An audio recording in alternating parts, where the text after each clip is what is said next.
20 लाख के करीब जो अमेरिकन हैं वो इससे मुस्तफ़ीद होंगे और इसके लिए आपको 2 शराइत हैं उसके ऊपर पूरा उतरना है। और अगर आप चाहते हैं, आप समझते हैं कि आप ये अपना लोन जो है मुकम्मल करना चाहते हैं तो माफ़ नहीं चाहते, तो उसके भी क्योंकि बेनिफिट हैं तो वो भी आप ऑप्शन ले सकते हैं। अस्सलाम वालेकुम दोस्तों, मैं फ़याज़ महमूद हूं और हम बात कर रहे हैं कर्ज़ा माफ़ी प्रोग्राम जो मुअत्तल कर दिया गया था, अब उसको दोबारा से बहाल कर दिया गया है, जिसके लिए बाज़ाब्ता तौर पे ईमेल्स मौसूल होना शुरू हो गई हैं। 20 लाख के करीब जो अमेरिकन हैं वो इससे मुस्तफ़ीद होंगे और इसके लिए आपको 2 शराइत हैं उसके ऊपर पूरा उतरना है।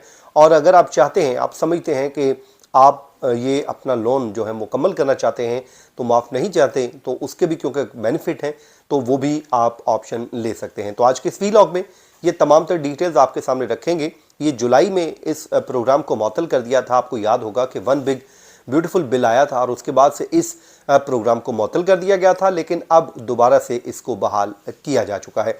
न सिर्फ बहाल किया जा चुका है बल्कि इसके ऊपर अमल दरामद भी शुरू हो चुका है और बाज़ लोगों को ईमेल्स भी मौसूल हो गई हैं। जिनको ईमेल्स मौसूल नहीं हुई हैं वो थोड़ा सा वो सब्र करें, उनको भी ये ईमेल्स मिलना शुरू हो जाएंगी। बिल्कुल दोस्तों, आज के इस वीलॉग में जो हम बात कर रहे हैं ये वो स्टूडेंट लोन है जो आप लेते हैं और उसके बाद आपकी इंस्टॉलमेंट हो जाती है और उसके बाद आप इसको अपनी लाइफ में जो है वो जमा करवाते रहते हैं। अब ये वो कर्जदार हैं जो जिन्होंने लोन लिया है, जो इनकम बेस्ड रीपेमेंट प्लान के तहत अपने कर्ज की माफ़ी जो है वो हासिल कर सकते हैं और उनको ये बताया गया है कि अब वो इस रिलीफ के लिए एलिजिबल हैं।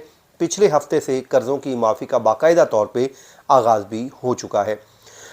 तकरीबन 20 लाख ऐसे शहरी हैं, अमेरिकन सिटीज़न हैं, जो इनकम बेस्ड रीपेमेंट जो मंसूबा है उसमें शामिल हैं और वो अपने इस लोन की किसी न किसी हद तक माफ़ी के अब एलिजिबल हो चुके हैं या अहल हो चुके हैं।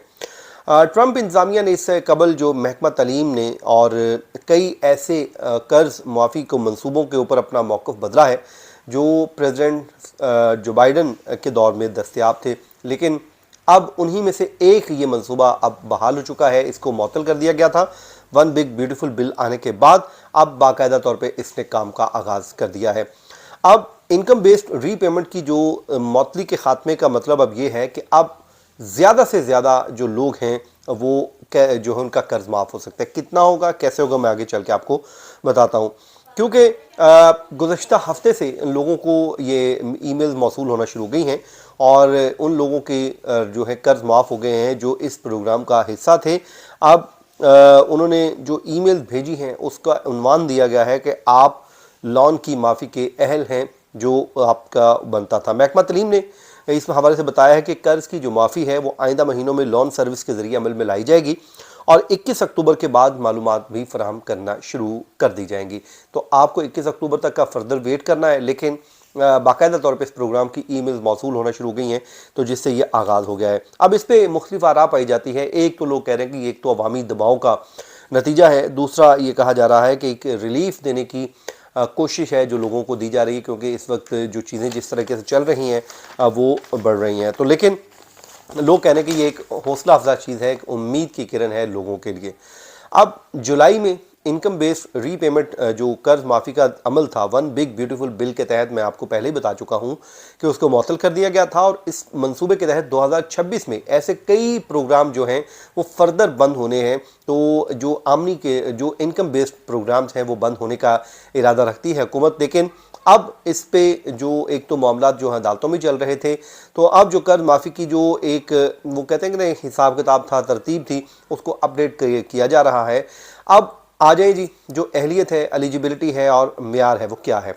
अगर तो जनाब कर्ज़ की माफ़ी के लिए आप एलिजिबल होना चाहते हैं और जानना चाहते हैं कि आप एलिजिबल हैं या नहीं हैं, तो अमूमन 20 से 25 साल तक अदायगी आप करते हैं और फिर उसके बाद जो ये अब आपका जो कर्ज है उसके ऊपर भी इसका इन्हिसार है कि वो आपने लिया कितना था और आपने कितना टाइम पीरियड बनवाया था। अब जो फॉरगिवनेस की जा रही है, माफ़ी दी जा रही है, वो इतला मराहल में दी जा रही है। जो लोग इस मरहले में, इस स्टेज में शामिल नहीं है, इस फेज़ में, वो आइंदा जायज़े और सिस्टम अपडेट्स होने के बाद अहल हो जाएंगे, ये कहा जा रहा है। और इनकम बेस्ड रीपेमेंट प्रोग्राम काम कैसे करेगा मैं आपको बता देता हूं कि जो लोग वो कहते हैं कि जी आपकी जो इनकम बेस्ड रीपेमेंट है, अमरीकी वफाकी हुकूमत का वो प्लान है, मंसूबा है, जिसमें आपकी कर्ज की जो माहाना इकसात होती हैं वो आपकी इनकम और फैमिली के अफराद पर मबनी होती हैं।